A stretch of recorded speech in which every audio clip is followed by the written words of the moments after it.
నమస్కారం. QK news morning bulletin కు స్వాగతం. తాజా వార్తలు మీకోసం. రైతు ఆశీర్వాద సభ ఏర్పాట్లను పరిశీలించిన పొంగులేటి. ఖమ్మంలో రైతు ఆశీర్వాద సభ, సీఎం రేవంత్ సభకు అన్ని ఏర్పాట్లు, రైతులకు ఎలాంటి ఇబ్బందులు లేకుండా చర్యలు, భద్రత, వేదిక, పార్కింగ్ ఏర్పాట్లపై ఆదేశాలు.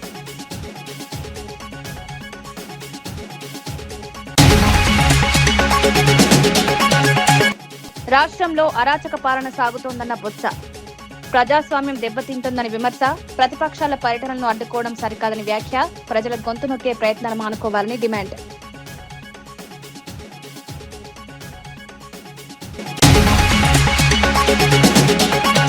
దామగుండం భూములపై కేటీఆర్ విమర్శలు.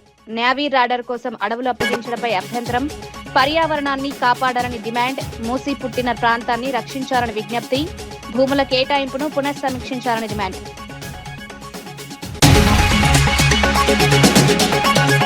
అమరావతి నిర్మాణాన్ని ఎవరూ అడ్డుకోలేరన్న పుల్లారావు. రైతుల త్యాగాలను ప్రభుత్వం గౌరవిస్తోందన్న వ్యాఖ్య, రాజధానిపై తప్పుడు ప్రచారం మానుకోవాలని సూచన, రాష్ట్ర భవిష్యత్తుకు అమరావతి కీలకం.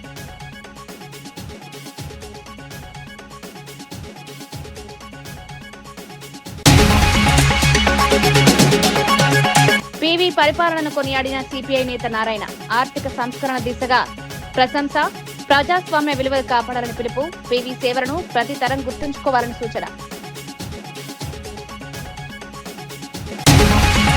తెలంగాణ రెవెన్యూ, గృహ నిర్మాణ, సమాచార శాఖల మంత్రి పొంగులేటి శ్రీనివాసరెడ్డి ఖమ్మం జిల్లా చింతకాని మండలం జగన్నాథపురం గ్రామంలో ఈ నెల 30న నిర్వహించనున్న రైతు ఆశీర్వాద సభ ఏర్పాట్లను పరిశీలించారు. ఈ సభకు ముఖ్యమంత్రి రేవంత్ రెడ్డి ముఖ్య అతిథిగా హాజరు కానున్నారు. సభా ప్రాంగణం, వేదిక, పార్కింగ్, భద్రత, తాగునీరు, విద్యుత్, ప్రజలకు కల్పించాల్సిన సౌకర్యాలపై అధికారులకు మంత్రి పలు సూచనలు చేశారు. కార్యక్రమానికి వచ్చే రైతులకు ఎలాంటి ఇబ్బందులు కలగకుండా అన్ని ఏర్పాట్లు పగడ్బందీగా పూర్తి చేయాలని ఆదేశించారు. ఈ పర్యటనలో పలువురు ఎమ్మెల్యేలు, ప్రజాప్రతినిధులు, జిల్లా కలెక్టర్, పోలీస్ కమిషనర్, వివిధ శాఖల అధికారులు పాల్గొన్నారు. లేకుంటే కేంద్రంలో 3 పర్యాయాల అధికారంలో ఉన్న కేంద్ర ప్రభుత్వం ఈ రాష్ట్ర ప్రభుత్వం మీద, ఈ రాష్ట్ర ప్రభుత్వంలో పనిచేస్తున్న ముఖ్యుల మీద ఏవైతే అవాకులు చవాకులు పేలుతున్నారో అది వారి ఓటమికి నిదర్శనంగా కనిపిస్తుంది. వారి పట్ల ప్రజలు ఆకర్షితులు కావడం లేదు అని చెప్పడానికి అంతకంటే పెద్ద నిదర్శనం ఏమీ అవసరం లేదు. ఈ జిల్లాకు వచ్చి కానీ వివిధ జిల్లాలకు పోయినప్పుడు ఆనాటి మంత్రులుగా ఎలగబెట్టిన వారు, 10 సంవత్సరాల్లో ఎలగబెట్టిన వారు కానీ వారు అధికారంలో ఉన్నప్పుడు రైతుల కష్టాలు గ్రహించకుండా ఇదే ఖమ్మం పట్టణంలో రైతులకి నడి రోడ్డు మీద సంఖ్యలో తీసుకెళ్లిన సందర్భాన్ని వాళ్ళు విస్మరించి రైతుల పట్ల ఈనాడు ముసల కన్నీరు ఏదైతే కారుస్తున్నారో, రైతుల పట్ల వాళ్ళకి ఏదైతే ప్రేమ ఉందని కపట నాటకం ఆడుతూ చూపిస్తున్నారో, మాట్లాడుతున్నారో అది ప్రతిదీ రైతులు గమనిస్తున్నారు. అంతెందుకు, ఉదాహరణకి కని విని ఎరగిన రీతిలో మొన్న ధాన్యం పండింది. రాష్ట్ర వ్యాప్తంగా ధాన్యం పండితే ఊహించని రీతిలో ఆ భగవంతుడి దీవెనలతో రైతుల కష్టాలతో ధాన్యం పండితే ప్రతి గింజని కొంటామని చెప్పి ఈ కేబినెట్, గౌరవ ముఖ్యమంత్రి రేవంత్ రెడ్డి గారి నాయకత్వంలో నిర్ణయం తీసుకున్న తర్వాత తడిచిన ధాన్యం కొంటామని చెప్పి కొన్న ప్రభుత్వం, కొనటమే కాకుండా కొన్న వారం రోజుల్లోనే వాళ్ళ ఖాతాలో డబ్బులు జమ చేసిన ప్రభుత్వం ఈ ప్రభుత్వం. ఈ ధాన్యం ఏదో రైతులకు వాళ్ళేదో ప్రేమ ఉన్నట్లు, మా ప్రభుత్వానికి రైతుల పట్ల అవగాహనే లేనట్లు వారు మాట్లాడిన తీరు చూసి ఆనాడు ఈనాడు రాష్ట్ర వ్యాప్తంగా ఏదైతే ధాన్యం సేకరించామో ఒక్క గింజ కూడా వదిలిపెట్టకుండా కొంటామని చెప్పాం. అన్న ప్రకారం కొని చూపించాం. అది ప్రజా ప్రభుత్వం, పేదవాడికి అండగా ఉండే ప్రభుత్వం. ఇది దొరల ప్రభుత్వంగా మీరు తీసుకున్న నిర్ణయాలు, మీరు చేపట్టిన కార్యక్రమాలు, సంక్షేమ కార్యక్రమాల్లో రాజకీయ లబ్ధి కోసం మీరు మాట్లాడిన తీరు. వైఎస్ఆర్సీపీ సీనియర్ నేత బొత్స సత్యనారాయణ రాష్ట్రంలో అరాచక పాలన కొనసాగుతోందని ఆరోపించారు. రాష్ట్రంలో అడవి రాజ్యం నెలకొన్నట్లు పరిస్థితులున్నాయని విమర్శించారు. ఒకవైపు అభివృద్ధి గురించి ప్రభుత్వం గొప్పలు చెప్పుకుంటూ మరోవైపు ప్రతిపక్షాల పట్ల భయపడుతోందని ప్రశ్నించారు. ప్రజల సమస్యలు తెలుసుకునేందుకు ప్రతిపక్షాలు క్షేత్రస్థాయిలోకి వెళ్తే అడ్డుకోవడం ప్రజాస్వామ్యానికి విరుద్ధమన్నారు. చట్టాన్ని చేతుల్లోకి తీసుకుని హింసకు పాల్పడడం సరికాదని సూచించారు. ప్రజల గొంతును అణచివేసే ప్రయత్నాలు మానుకోవాలని ప్రభుత్వాన్ని కోరారు. రోజు ఒకటంపుడు ఉపన్యాసాల్లో రోజు పత్రికల్లోనూ ఎక్కడికి వెళ్ళినా సరే చంద్రబాబు నాయుడు గారు ఎక్కడికి వెళ్ళినా మాట్లాడుతున్నారు కదా. ఇంత అభివృద్ధి జరిగింది, అంత అభివృద్ధి జరిగింది, ఎంత కార్యక్రమాలు జరిగాయని. మరి మీకెందుకు బెరుకు? వెళ్తారు, వెళ్ళి చూసి వస్తారు. అక్కడ జరిగిన కార్యక్రమాన్ని ప్రజలకు చెప్పిన విన్నపాన్ని వింటారు. తిరిగి వాటి మీద కామెంట్, దాని మీద రాజకీయమైన కామెంట్లు ఏమైనా చేస్తే మీరు చేయండి. అంతేగాని చట్టాన్ని చేతితో తీసుకుని ఈ విధమైన కార్యక్రమం చేయడం ఇది తగునా? ఇదేనా ప్రభుత్వం తాలూకు విధానం? ఇదేనా పరిపాలన తాలూకా విధానం? శాంతిభద్రతలు పరిరక్షించే బాధ్యత రాష్ట్ర ప్రభుత్వానికి లేదా? వైఎస్ఆర్సీపీ నేత కేతిరెడ్డి పెద్దిరెడ్డి, తాడిపత్రి నాయకుడు జేసీ ప్రభాకర్ రెడ్డిపై తీవ్ర విమర్శలు చేశారు. వైఎస్ఆర్సీపీ నేతలు విశ్వేశ్వర్ రెడ్డి, అనంత వెంకట్రామిరెడ్డిపై వ్యక్తిగత విమర్శలు చేయడం సరికాదన్నారు. కాంగ్రెస్ నాయకుల మద్దతుతోనే జేసీ కుటుంబం రాజకీయంగా, ఆర్థికంగా ఎదిగిందని గుర్తు చేశారు. ప్రస్తుతం ఆయన ప్రవర్తనతో టీడీపీ నాయకులే దూరంగా ఉంటున్నారని వ్యాఖ్యానించారు. అందరినీ విమర్శించడం రాజకీయాలకు మంచిది కాదన్నారు. ప్రజా సమస్యలపై చర్చించాల్సింది పోయి వ్యక్తిగత దూషణలకు దిగడం ప్రజలు గమనిస్తున్నారని పేర్కొన్నారు. జిల్లాలో ఒక చర్చగా మారింది వైఎస్ఆర్ పార్టీలో కూడా. ఇది చాలా దుర్మార్గమైన చర్య. అతను తాడిపత్రికే పరిమితమై మాట్లాడుతున్నాడు, చేస్తాడు అనుకుంటే ఈరోజు అతనికి ఉండే అలవాట్లన్నీ కూడా జిల్లా వ్యాప్తంగా ఒక మెసేజ్ ఇస్తాడు. మీరు నా మాదిరే కాన్ఫరెన్స్లలో రెచ్చగొట్టండి, అక్కడ ఉన్నటువంటి నాయకులను కూడా మీరు తిట్టండి అని సలహా ఇవ్వడం జరుగుతుంది. నిన్న ఇంకోటి కూడా చెప్పడం జరిగింది, ఇక్కడ కాన్ఫరెన్స్లలో లీడర్లే లేరు, నేను లోకేష్ బాబుని అడిగి కార్యకర్తల మీటింగ్ పెట్టి నేను మీతో మాట్లాడతాను, అందులో భాగంగా 3 సంవత్సరాల తర్వాత వైఎస్ఆర్సీపీ నాయకులు మనల్ని కొడతారు, కొట్టకముందే ఈ 3 సంవత్సరాల్లో మనం దాడులు చేయాలని చెప్పడం జరుగుతుంది. స్టాపులు బంద్ చేయడము, 80 వెహికళ్ళు 50 వెహికళ్ళు వేసుకొని గ్రామాల మీద పోయి వాళ్ళ ఇళ్ళ దగ్గరగా బెదిరడము, దానికి మద్దతుగా అక్కడ ఉండేటువంటి అధికారులు కూడా మద్దతు పలకడము, వాళ్ళ మీద కేసులు కూడా కట్టే పరిస్థితి కూడా లేదు. మిమ్మల్ని నాయకునిగా ఎత్తుకొని మీకు, మీ కుటుంబానికి ఈరోజు రాజకీయ భవిష్యత్తు ఉందంటే ఆ రోజు కాంగ్రెస్లో ఉండేటువంటి రఘువీరారెడ్డి, అనంత వెంకటరామరెడ్డి ఇలాంటి వారు అందరూ కలిసి మీతో నడవబట్టే మీరు మంచోళ్ళు, చెడ్డోళ్ళు, ఇంకోటి దుర్మార్గులు అని చూడకోకుండా వాళ్ళు మీకు మద్దతు తెలిపినారు. అవన్నీ తెలిపిండుకొనే అన్ని విధాలుగా ఆర్థికంగా కావచ్చు, రాజకీయంగా కావచ్చు, మీరు ఇంత ఎత్తుగా ఎదిగినాక మీరు కాంగ్రెస్ పార్టీ ఈ రాష్ట్రంలో లేనప్పుడు అనంత వెంకటరామరెడ్డి మా పార్టీ వైఎస్ఆర్సీపీ పార్టీలోకి ఇచ్చి ఆయన ఇక్కడ జిల్లా అధ్యక్షునిగా ఉన్న కాలంలో మీరు తెలుగుదేశంలోకి వెళ్ళిపోయినారు. దానికి ఎవరు బాధ్యులు? అక్కడికి పోయినాక మీ నడవడికలు సరిగ్గా లేక, మీ ఆలోచనలు సరిగ్గా లేక తెలుగుదేశం పార్టీ నాయకులు కూడా మిమ్మల్ని కోఆపరేట్ చేయలేకున్నారు. చేస్తే నువ్వు అందరినీ కూడా తిడతావు, తెలుగుదేశం వాళ్ళని విడిచిపెట్టావు, వైఎస్ఆర్సీపీ వాళ్ళని విడిచిపెట్టావు, నీకు పలుకుతే మంచోళ్ళు లేకపోతే చెడ్డోళ్ళు.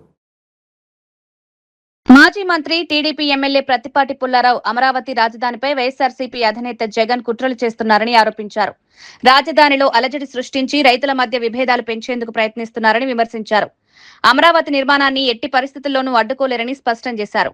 రాజధాని అభివృద్ధి రాష్ట్ర భవిష్యత్తుకు కీలకమన్నారు.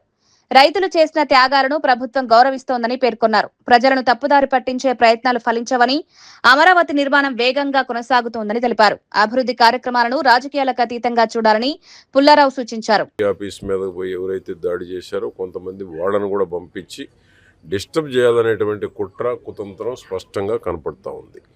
కాబట్టి ఇటువంటి జగన్మోహన్ రెడ్డి ఆ పార్టీ ఈ రాష్ట్రంలో ప్రజలు చీకొట్టేటువంటి పరిస్థితిలో ఉన్నారు. కాబట్టి ఇప్పుడైనా అమరావతి రైతులు ఏ విధంగా వాళ్ళ గో బ్యాక్ అని చెప్పారు, మావిగన్ అనేటువంటి కాకుండా అమరావతికి జిందాబాద్ అంటేనే రమ్మంటున్నారు. జగన్మోహన్ రెడ్డి ఇప్పుడైనా జ్ఞానోదయం కలిగి అమరావతి రాజధాని అని ప్రకటిస్తే గౌరవం ఉంటుంది.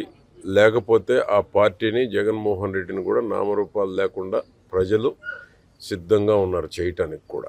ఏపీ మంత్రి కొండపల్లి శ్రీనివాస్ గత ప్రభుత్వంపై విమర్శలు చేస్తూ అమరావతి రాజధాని విషయంలో తప్పుడు ప్రచారాలు జరిగాయన్నారు. 3 రాజధానుల పేరుతో గందరగోళం సృష్టించి రైతులను ఇబ్బందులకు గురిచేశారని ఆరోపించారు.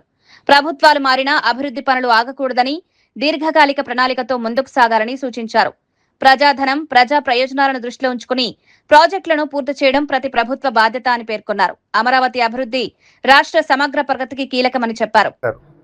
రాజధానిని అవమానించే రాజధాని కోసం భూములు ఇచ్చినట్టు రైతులను అవమానపరిచేలాగా రైతులను అవమానపరిచారు. 3 రాజధానులు అన్నారు. అమరావతి రాజధానికి తగదని చెప్పడం జరిగింది. వాటర్ వచ్చేస్తుందని చెప్పారు, మునిగిపోద్దని చెప్పారు. మళ్ళీ చాలా విధాలుగా రాష్ట్రంలో అమరావతిని కేంద్రంగా తేద్దాం అనుకున్న ప్రయత్నాన్ని పూర్తిగా నీరుగార్చారు. మొన్న మావిగాని అన్నారు, రాజధాని మావిగాని అన్నారు. అంతకుముందేమో 3 రాజధానులు అన్నారు. విశాఖపట్నం కేంద్రం అన్నారు. అంటే ప్రజల్ని కన్ఫ్యూజ్ చేస్తున్నారా, లేకపోతే వాళ్ళు కన్ఫ్యూజ్ అయిపోతున్నారా అనేది కొంచెం బాధాకరం. ఎందుకంటే ఈరోజు ఒక దీర్ఘకాలమైనటువంటి ప్లాన్ ఉండదు. వాళ్ళ ఫాదరే ఉన్నారు వైఎస్ఆర్ గారు. అప్పుడు గౌరవ ముఖ్యమంత్రి గారు 2005 నుంచి 2024 1995 నుంచి 2004 వరకు కూడా ఆయన చేసినటువంటి ప్లాన్ అంతా కూడా ఆయన కంటిన్యూ చేయబట్టే ఈరోజు హైదరాబాద్ ఈ నగరం అయింది. ప్రభుత్వ ఆలోచనల్ని, ప్రభుత్వం తీసుకున్న నిర్ణయాల్ని స్వాగతిస్తూ నెక్స్ట్ కంటిన్యూ చేయాలి. అంతేగాని విధ్వంస పాలన, గత గవర్నమెంట్లో చేసిన పనులన్నీ కూడా ఇప్పుడు ఆపేస్తాననే ఆలోచన జగన్ చేస్తే ఈరోజు గౌరవ ముఖ్యమంత్రి గారు పూర్వం 14-19 చేయడం కాదు, 19-24లో మొదలుపెట్టిన పనులన్నీ కూడా దాన్ని కూడా కంటిన్యూ చేస్తూ స్వాగతిస్తున్నారు. BRS working president KTR Damagundam navy radar station కోసం వికారాబాద్ అడవులను అప్పగించడంపై కాంగ్రెస్, బీజేపీలపై తీవ్ర విమర్శలు చేశారు.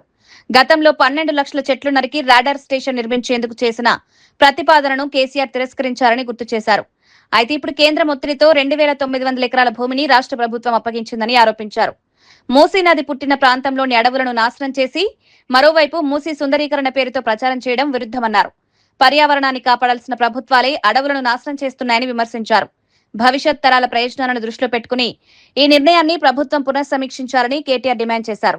గాలితోనే ఇక్కడ ఈ గాలి మంచిదని చెప్పి ఇక్కడికి మరి టీబీ వైద్యాలయం కూడా ఇక్కడ పెట్టినరో అట్లాంటి వికారాబాద్ లో 12 లక్షల చెట్లు కొట్టేస్తామంటే కేసీఆర్ గారు ఒప్పుకోలే. నేను అన్నాడు, ఇయ్యలే. కానీ ఈరోజు దామగుండం రాడార్ కేంద్రం కోసం కేంద్రం ఒక మాట అడగంగానే बड़े भाई एक बात बोल दिए तो छोटे भाई मान गए, दे दिए देने के बाद क्या हुआ? अभी ఒక్క మాట అనగానే రేవంత్ రెడ్డికి మోడీ అంటే భయం. ఎందుకు భయం? మీకు ఎరికే. ఏమైనా గట్టిగా అంటే ఆయన తీసుకుపోయి లోపలేస్తాడు, బెయిల్ మీద ఉన్నాడు, బెయిల్ క్యాన్సిల్ అవుతుంది అని భయం ఆయన భయం. ఆయన పుసుకున్న మొత్తం 2000 ఎకరాలు అప్పజెప్పి 2900 ఎకరాలు అలా లక్షల చెట్లు కొట్టేస్తున్నారు. ఇక్కడి పర్యావరణ ప్రేమికులు, ఇక్కడ ఉండే స్థానిక నాయకులు మరి వాళ్ళంతా కూడా కొట్లాడుతూ ఉన్నారు, చెప్తా ఉన్నారు, అయ్యా ఇది మంచి పని కాదు, భవిష్యత్ తరాలకు నష్టమైతుందంటే వినిపించుకుంటోడు లేడు. మూసీ ప్రక్షాళన చేస్తాడట, మూసీని బాగు చేస్తా అంటోడు.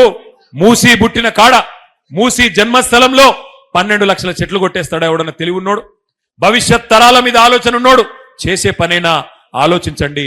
నది పుట్టిన కాడ మూసీని ఇక్కడ సంపేసి కిందికి పోయి సుందరీకరిస్తా అంటే అది కమిషన్ల కోసం మాత్రమే అన్న విషయం మనకు తెలియదా?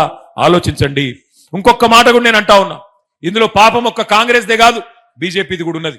బీజేపీ కాంగ్రెస్ ఇద్దరు కలిసి ఇవాళ మూసీకి ఉరివేసే ప్రయత్నం, మీ వికారాబాద్ అడవులకు ఉరేసే ప్రయత్నం చేస్తా ఉన్నారు. తప్పకుండా ఈ విషయం కూడా మీరు ఆలోచించాలని చెప్పి నేను కోరుతా ఉన్నా. భారత మాజీ ప్రధాని పివి నరసింహారావు పాలనపై సిపిఐ జాతీయ కార్యదర్శి కె నారాయణ ప్రశంసలు కురిపించారు. పివి నరసింహారావు పరిపాలన రామలక్ష్మణుల ధర్మపాలనను తలపించిందని పేర్కొన్నారు. దేశాన్ని ఆర్థిక సంస్కరణల దిశగా నడిపించిన గొప్ప నాయకుడిగా పివిని అభివర్ణించారు. అయితే ప్రస్తుతం దేశంలో కొనసాగుతున్న పాలన దుర్యోధన దుశ్శాసనుల రాజ్యాన్ని గుర్తు చేస్తోందని తీవ్ర విమర్శలు చేశారు. ప్రజాస్వామ్య విలువలను పరిరక్షించే నాయకత్వం అవసరమన్నారు. ప్రజల ప్రయోజనాలను కాపాడే పరిపాలన మాత్రమే దేశ అభివృద్ధికి దోహదపడుతుందని నారాయణ పేర్కొన్నారు. సివి నరసింహారావు సేవలను ప్రతితరం గుర్తుంచుకోవాలని సూచించారు. సెంటర్కి వెళ్ళిన తర్వాత ఆయన మన ప్రధానమంత్రి అయ్యాడు. అంటే ఈనాడు దుశ్శాసనుడు దుర్యోధనుడు పరిపాలనలాగా ఆనాడు కృష్ణార్జున పరిపాలన వచ్చింది. పివి నరసింహారావు, మన్మోహన్ సింగ్ ప్రధానమంత్రి, ఫైనాన్స్ మినిస్టర్గా. భారతదేశంలో ఆనాడు తీసుకున్న నిర్ణయాలు కొంత విభేదాలు ఉండేది, మాకు కూడా విభేదాలు ఉన్నాయి. అయితే ఆయన సక్రమంగా అర్థం చేసుకున్నాను, మేము కూడా ఫెయిల్ అయ్యి నాకు డౌట్ ఉంది. ఎందుకంటే ప్రపంచం అంతా మారుతున్న తరుణంలో ఈ సరళీకరణ, ప్రైవేట్ ఎల్పిజి పెట్టినప్పుడు దాన్ని తీవ్రంగా వ్యతిరేకించాం. అయితే ప్రాబ్లం ఏంది, రాను రాను రాను అదే ఇంప్లిమెంట్ అయిపోవచ్చింది. ఆనాడు మేము కూడా చూడాల్సింది ఏంటంటే సంస్కరణలో ఏది బెటరు ఏది కాదు దాన్ని సూక్ష్మంగా పరిశీలించి ఆ ప్రకారం ఉంటే ఆచరణ ఉంటే కొంచెం బాగుండేదేమో. చివరికి అది పూర్తిగా మనం వ్యతిరేకించడం వల్ల దాని ప్రజానీకరణలోకి సరిగా పోలేకపోయింది, నెగిటివ్ భావం పోయింది. ఇప్పుడు చూసినట్టయితే ఈనాడు దుర్యోధనుడు దుశ్శాసనులాగా పరిపాలన సాగించే క్రమంలో పివి నరసింహారావు గారిని పరిశీలించినప్పుడు ఆయన ఈ దేశానికి, ఆర్థిక వ్యవస్థకి, ఒక నిబద్ధతకి, విలక్షణ వ్యక్తిత్వానికి ఆయన అర్థం పట్టేట్టు వాడిగా చూస్తున్నాం. వారి జయంతి సందర్భంగా శుభాకాంక్షలు తెలియజేస్తూ ఆనాడు తీసుకున్న నిర్ణయాన్ని సమీక్షించుకోవాలి, భవిష్యత్తు జరిగేదాన్ని దృష్టిలో పెట్టుకోవాలి. ఇలాంటి దుశ్శాసన పర్వాలని పరిపాలించేటువంటి అవకాశం ఇవ్వకూడదు. ఆ ప్రకారం పోరాటం సాగించాల్సిన అవసరం మన అందరిపైన ఉందని చెప్పని పివి నరసింహారావు గారి జయంతి సందర్భంగా విజ్ఞప్తి చేస్తారు. కేంద్ర మంత్రి జి కిషన్ రెడ్డి హైదరాబాద్ లో ప్రధాని నరేంద్ర మోదీ మన్ కీ బాత్ కార్యక్రమాన్ని వీక్షించిన అనంతరం మీడియాతో మాట్లాడారు. దేశాభివృద్ధికి అవసరమైన అంశాలపై ప్రధాని మోదీ నిరంతరం ప్రజలకు మార్గనిర్దేశం చేస్తున్నారని కొనియాడారు. స్వచ్ఛత, పర్యావరణ పరిరక్షణ, ఆవిష్కరణలు, ప్రజా భాగస్వామ్యం వంటి అంశాలపై మోదీ ప్రత్యేక దృష్టి సారిస్తున్నారని తెలిపారు.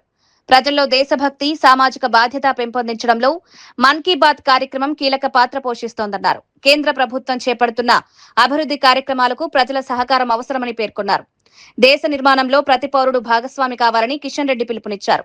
स्पोर्ट्स के दृष्टिकोण से जो लोगों को अपील किया है मन की बात भी द्वारा, देश में वर्तमान में जो भी अलग अलग जगह जो स्पेशल इनिशिएटिव लोग लेते हैं उनको प्रोत्साहन करते हुए, उनको एनकरेजमेंट करते हुए नरेंद्र मोदी जी लगातार इस मन की बात कार्यक्रम के द्वारा लोगों को जागरूक करने का, लोगों को बताने का, लोगों को समझाने का, लोगों को साथ लेकर जाने का, देश को एक मजबूत विकसित भारत के ओर भारत को ले जाने के लिए आदरणीय प्रधानमंत्री नरेंद्र मोदी जी हर पहल पर, हर कदम पर, हर कार्यक्रम के द्वारा प्रयास करते हैं। मैं देश के जनता के द्वारा आदरणीय प्रधानमंत्री जी को हृदय से धन्यवाद देना चाहता हूं, जो मन की बात के द्वारा देश के अलग अलग कोने में, गांवों में जो सुनने का, जो सीखने का जो इम्पोर्टेंट इश्यूज है, इश्यूज में लगातार जागरूक करने के लिए प्रयास करते हैं। मैं बहुत बहुत धन्यवाद देता हूं। ప్రధాని నరేంద్ర మోదీ మన్ కీ బాత్ కార్యక్రమం ద్వారా దేశ ప్రజలను ఉద్దేశించి ప్రసంగించారు. దేశ అభివృద్ధిలో ప్రజా భాగస్వామ్యం అత్యంత కీలకమని పేర్కొన్నారు. సామాజిక సేవ, పర్యావరణ పరిరక్షణ, యువత ఆవిష్కరణలు, మహిళా సాధికారత వంటి అంశాలపై తన సందేశాన్ని పంచుకున్నారు. వివిధ రాష్ట్రాల్లో ప్రజలు చేపడుతున్న స్ఫూర్తిదాయక కార్యక్రమాలను ప్రశంసిస్తూ దేశవ్యాప్తంగా మంచి కార్యక్రమాలను విస్తరించాలని పిలుపునిచ్చారు. ప్రతి పౌరుడు దేశ అభివృద్ధిలో భాగస్వామి కావాలని సూచించారు. ప్రజల కృషితోనే వికసిత భారత్ లక్ష్యం సాధ్యమవుతుందని ప్రధాని తెలిపారు. That Seychelles occupied a special place in India's vision for the Indian Ocean. Today, as I return here after a decade, that conviction is stronger than ever.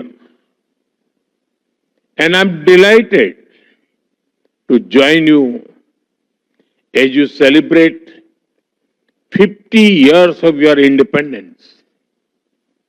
Congratulations to you and the people of Seychelles on this special occasion.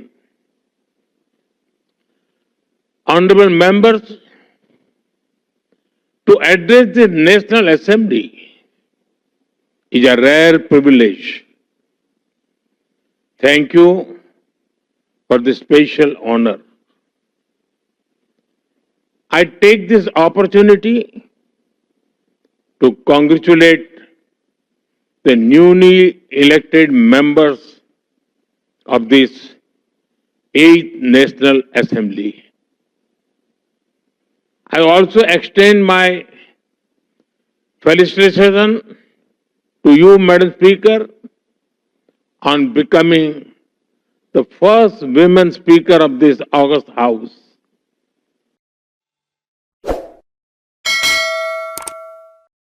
కావలిలో గిరిజన మహిళలపై జరిగిన దాడిని వైఎస్ఆర్సీపీ నాయకురాలు కాకాని పూజిత తీవ్రంగా ఖండించారు. తన కుమారుడు ప్రేమించిన యువతి కారణంగా ఒక మహిళపై దాడి చేసి వివస్త్రను చేయడం అత్యంత అమానుషమన్నారు. ఘటన జరిగి వారం రోజులు గడిచినా పోలీసులు కేసు నమోదు చేయకపోవడం దారుణమని విమర్శించారు. నిందితులు తమ వెనుక ప్రభుత్వం ఉందనే ధైర్యంతో మహిళలపై దౌర్జన్యాలకు పాల్పడుతున్నారని ఆరోపించారు. బాధిత కుటుంబానికి వెంటనే న్యాయం చేయాలని డిమాండ్ చేశారు. మహిళా భద్రతను కాపాడాల్సిన బాధ్యత ప్రభుత్వంపై ఉందని పేర్కొన్నారు. ఎస్టీ మహిళ పీట్ల సుకుమారి, ఆమె భర్త రఫీ చనిపోయారు పాపం అనారోగ్యంతో. ఒంటరి మహిళ, గిరిజన మహిళ, పిల్లలతో ఉంటుంది. వాళ్ళ కొడుకు వాళ్ళ అమ్మాయిని ప్రేమించారన్న నెపంతో ఒక గుంపుగా వచ్చి ఆ గిరిజన మహిళ మీద అటాక్ చేయడము, ఆ గిరిజన మహిళని వివస్త్రాలను చేసి ఇంత అన్యాయంగా, ఎంత అమానుషంగా, అసలు ఒక ఆడ మనిషి ఆత్మగౌరవాన్ని అవమానించినట్టు కాదా మీరు? అంటే ఈ రోజు వరకు అఘాయిత్యాలు, అత్యాచారాలు జరుగుతున్నాయి. ఈరోజు చూస్తే మేము మీ ఆత్మగౌరవాన్ని కూడా దెబ్బతీస్తాము, మిమ్మల్ని అవమానిస్తాము, మహిళల్ని అవమానిస్తాము, మాకేమి మా వెనకాల ఏముంది, కూటమి నాయకుల భరోసా ఉంది, మేము కావాలనుకుంది చేయగలుగుతున్నాము అనేటువంటి లెక్కలేనితనము, అహంకారమే కదా. ఈరోజు మీకు ఏదన్నా ఇబ్బంది ఉంది, పోలీస్ స్టేషన్లు ఎందుకు ఉన్నాయి? అసలు పోలీస్ స్టేషన్లో మొత్తం టీడీపీ నాయకులు ఎట్లా చెప్తే అట్లా జరుగుతున్నాయి. ఈరోజు టీడీపీ నాయకులు గుంపు వెళ్ళి ఒక మహిళ మీద ఈ రకంగా దాడి చేస్తే, ఇంత అమానుషంగా ప్రవర్తిస్తే 19వ తేదీ కేసు జరిగితే 26వ తేదీ దాకా కేసు కట్టలేదండి. ఇన్సిడెంట్ జరిగింది 19 శుక్రవారం, మళ్ళీ 26వ తేదీ దాకా కేసు కట్టలేదు. ఏమంటే దానికి సంబంధించినటువంటి వాళ్ళు టీడీపీ నాయకులు లేకపోతే కూటమి ప్రభుత్వానికి సంబంధించిన వాళ్ళు కాబట్టి ఆ కేసు కట్టలేదు. ఎఫ్ఐఆర్ చూడండి నీట్గా, 26వ తేదీ ఎఫ్ఐఆర్, ఇన్సిడెంట్ 19 జరిగితే దానికి సంబంధించి ఎవరెవరు చేశారు అంటే నిందితుల పేర్లు షర్మిల, సిరాజు, కమల్, బీబీజాను, మల్లిక, ఇబ్రహీం అంటే అక్కడ కౌన్సిలర్. దానికి సంబంధించి ఇబ్రహీం అనేటువంటి వ్యక్తి ఎమ్మెల్యేతో ఉండే ఫోటోలు ఉన్నాయి, ఎమ్మెల్యేతో తిరుగుతున్నారనేటువంటి ఇది ఉంది.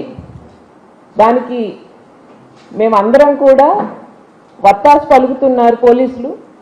ఏ రకంగా పోలీసులు వీళ్ళకి సపోర్ట్ చేస్తున్నారు అని అంటే కేసులకి కౌంటర్ కేసు, అంటే ఆ పిల్లవాడి మీద, అంటే బాధితుల మీద, ఆ పిల్లవాడు దెబ్బలు తిన్నటువంటి పిల్లవాడు, దెబ్బలు తిన్నటువంటి ఫ్యామిలీ మీద, ఆ పిల్లవాడి మీద ఒక కేసు. ఏంటి ఇట్లా మా పాప స్నానం చేస్తుంటే చూసారని చెప్పి ఒక కౌంటర్ కేసు. అంటే ఒకవేళ ఈ కేసు రిజిస్టర్ అయినా, ఒకవేళ వీళ్ళు బయటికి వచ్చి ధైర్యంగా పోరాడినా మేము వాళ్ళని ఏదో రకంగా భయపెట్టారు. ఓపెన్ బ్లాక్మెయిల్ కదా, మీరు మా మీద కేసు పెట్టి ఈ కేసు ప్రొసీడ్ చేస్తే ఈ కేసు ఇన్వెస్టిగేషన్తో పాటు ఈ తప్పుడు కేసు ఇన్వెస్టిగేషన్ చేస్తాము, నీకే శిక్ష పడేలా చేస్తాము అంటే తప్పు చేసి అంత అమానుషంగా ప్రవర్తించి ఆ మహిళ మీద అంత అఘాయిత్యానికి పాల్పడ్డ వాళ్ళని వెనకేసుకొస్తారా? పోలీస్ వ్యవస్థ పనిచేస్తుందా? పోలీసులు కనీసం ఆలోచన అయినా చేస్తున్నారా? దీనివల్ల నార్మల్ ప్రజలకి మనం ఏం సందేశం ఇస్తామనేది ఒక్కసారి ఆలోచన చేస్తున్నారా? ప్రజలకి ఏం భావన ఉంటుందండి? అరే మనం వాళ్ళు ఏం చేసినా చెల్లుబాటు అవుతుంది, పోలీస్ స్టేషన్కి వెళ్ళడం వేస్ట్, పోలీసుల దగ్గరికి వెళ్ళడం వేస్ట్. పోలీసులు అనేటువంటి వాళ్ళు ఈరోజు టీడీపీ నాయకులకి మాత్రమే పనిచేస్తున్నారు. ఎక్కడా కూడా ప్రజలకు పోలీసులు పనిచేసేటువంటి పరిస్థితి లేదు. పోలీస్ వ్యవస్థ పూర్తిగా నిర్వీర్యం అయిపోయింది. పోలీసులు అనేటువంటి వాళ్ళు తప్పుడు కేసులు పెడుతున్నారు అనేటువంటి ప్రజల్లోకి వెళ్తుందా లేదా? ఎన్ని ఇన్సిడెంట్స్, ఒకటా రెండా? దానికి సంబంధించి దుత్తలూరులో భీమవరం గ్రామంలో ఇంకొక ఇన్సిడెంట్. ఈ మహిళ కేసుని మీరు ఎందుకు రిజిస్టర్ చేసుకోవడానికి వెనక్కి తగ్గుతున్నారు అంటే, ఇప్పుడు ఒక కౌంటర్ కేసు రెడీ చేయాలి, ఈ కేసుతో పాటు ఆ కేసు రిజిస్టర్ చేయాలి, ఈ కేసును నీరుగార్చి చేయాలి, తర్వాత అదే కదా జరుగుతుంది. ఇప్పుడు ఈరోజు కావాలి. కరీంనగర్ జిల్లా గంగాధరలో యూరియా కొరతపై బీఆర్ఎస్ నాయకులు ఆందోళన చేపట్టారు. మాజీ ఎమ్మెల్యే సుంకి రవిశంకర్ నేతృత్వంలో కరీంనగర్ జగిత్యాల జాతీయ రహదారిపై ధర్నా నిర్వహించారు. యాప్ ఆధారిత పంపిణీ విధానంతో రైతులకు యూరియా అందడం లేదని ఆరోపించారు. రైతులు తీవ్ర ఇబ్బందులు పడుతున్నారని పేర్కొన్నారు. ప్రభుత్వం వెంటనే యూరియా సరఫరాను మెరుగుపరచాలని డిమాండ్ చేశారు. ఆందోళనతో జాతీయ రహదారిపై ట్రాఫిక్ కు అంతరాయం ఏర్పడింది. అనంతరం పోలీసులు బీఆర్ఎస్ నాయకులను అదుపులోకి తీసుకుని పరిస్థితిని అదుపులోకి తీసుకొచ్చారు. తెలంగాణ రాష్ట్ర వ్యాప్తంగా రైతులకు యూరియా దొరకక యాప్లో లేదు, మరి షాపులో కూడా యూరియా దొరుకుతలేదనేటువంటి రైతుల ఆందోళన గుర్తించి బీఆర్ఎస్ పార్టీ పక్షాన రైతులకు యూరియా వెంటనే తక్షణమే అందించాలి. అవగాహన లేనటువంటి ఈ రేవంత్ రెడ్డి సర్కార్, కాంగ్రెస్ ప్రభుత్వం ముఖ్యంగా తెలంగాణలో కరీంనగర్ జిల్లా రామగుండంలోనే యూరియా తయారైతుంది. అటువంటి యూరియాని ఒక 2 లక్షల మెట్రిక్ టన్నులను మే మాసంలో బఫర్ స్టాక్ పెట్టుకొని రైతులకు అందించాల్సినటువంటి ప్రభుత్వము ఇవాళ రైతాంగానికి అందించకుండా బ్లాక్ దందా అంటే ప్రైవేట్ దళారుల చేతిలోకి యూరియాని పంపించడంతో పాటుగా యూరియా తీసుకోవాలంటే, యూరియా కొనుగోలు చేయాలంటే ఒక యాప్ తీసుకొచ్చింది కాంగ్రెస్ ప్రభుత్వం. మాజీ ప్రధాని పివి నరసింహారావు 105వ జయంతి సందర్భంగా విశాఖపట్నంలో వివిధ రాజకీయ పార్టీల నాయకులు ఘనంగా నివాళులర్పించారు. ఎంపీ శ్రీభరత్, టీడీపీ రాష్ట్ర అధ్యక్షుడు పల్లా శ్రీనివాసరావు, వైఎస్ఆర్సీపీ శాసన మండలి ప్రతిపక్ష నేత బొత్స సత్యనారాయణ, మాజీ రాజ్యసభ సభ్యుడు జీవీఎల్ నరసింహారావు తదితరులు పివి విగ్రహానికి పూలమాలలు వేసి నివాళులర్పించారు. పివి నరసింహారావు బహుభాషా కోవిదుడుగానే కాకుండా భారత ఆర్థిక సంస్కరణలకు ఆర్థిగా చిరస్థాయిగా నిలిచారని కొనియాడారు. దేశ అభివృద్ధికి ఆయన చేసిన సేవలు చిరస్మరణీయమని పలువురు నాయకులు పేర్కొన్నారు. బ్రాహ్మణ్ వెల్ఫేర్ సొసైటీని అప్రిషియేట్ చేయాలి. Is pride of the nation. And దాని తర్వాత తెలుగు సొసైటీ ఒక సోషలిజం, కమ్యూనిజం రూట్ లో వెళ్ళిన దేశాన్ని ఇవాళ ప్రపంచవ్యాప్తంగా ఒక అగ్రదేశంగా మనం ఇవాళ ఉన్నాము అంటే దానికి ఆయన వేసిన పునాది. చాలా సంతోషంగా ఉందండి. ఈ రోజు మన ఆర్థిక పరిస్థితి, ఈ సంస్కరణలు కానీ, గ్లోబలైజేషన్ కానీ, ప్రైవేటైజేషన్ కానీ ఆయన వేసినటువంటి బీజమే. పివి నరసింహారావు గారు కూడా తెలుగు జాతి యొక్క ఔన్నత్యాన్ని, గొప్పదనాన్ని మన దేశానికి, ప్రపంచానికి చాటినటువంటి వ్యక్తి. పివి నరసింహారావు గారి వారు ఈ దేశానికి చేసిన సేవల్ని ఒకసారి మననం చేసుకుంటూ ఆ స్ఫూర్తితో ఈ దేశం మళ్ళీ ముందుకు వెళ్లాలని ఆకాంక్షిస్తూ భాష కోవిదుడు మాజీ ప్రధాని శ్రీ పివి నరసింహారావు గారి 105వ జయంతి కార్యక్రమాల్ని విశాఖపట్నం నగరంలో నరసింహారావు గారికి విగ్రహానికి పుష్పాంజలి అర్పించి మరి వారిని స్మరించుకోవటం జరిగింది. ప్రపంచంలో భారతదేశ ప్రతిష్టను ఇనుమడింపజేసేలా వారు చేసినటువంటి త్యాగాలని, వారు చేసిన కాంట్రిబ్యూషన్స్ ని గుర్తు చేసుకుంటే అది ప్రస్తుత తరానికి, భావి తరాలకు కూడా స్ఫూర్తినిచ్చేటువంటి విషయం. మరిన్ని వార్తలతో మళ్ళీ కలుద్దాం. నమస్కారం.